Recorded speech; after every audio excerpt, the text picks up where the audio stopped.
বাংলাদেশের একমাত্র ক্রিকেটার হিসেবে এবারে আইপিএল খেলছেন মোস্তাফিজুর রহমান।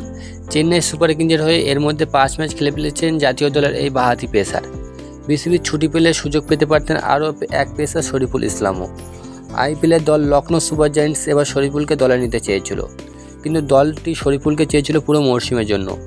কিন্তু বিসিবি তাকে 1 মাসের বেশি ছুটি দিতে চায়নি, সেজন্য আইপিএল খেলা হয়নি বাঁহাতি এই পেসারের। শ্রীলঙ্কা সিরিজ থেকে জিম্বাবুয়ে সিরিজ ঘরের মাঠে দুটি দ্বিপাক্ষিক সিরিজের মাঝে 1 মাসের মতো সময় ছিল শরীফুলের। শরীফুলকে ছাড়তে রাজি ছিল না বিসিবি।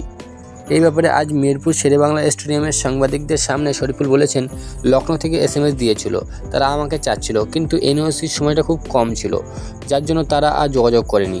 যদি ফুল এনওসি দিত বিসিবি তাহলে হতো, কিন্তু আমাদের যেহেতু জিম্বাবুয়ে সিরিজ আছে সেটা চিন্তা করে এনওসি এভাবে দেওয়া হয়েছিল।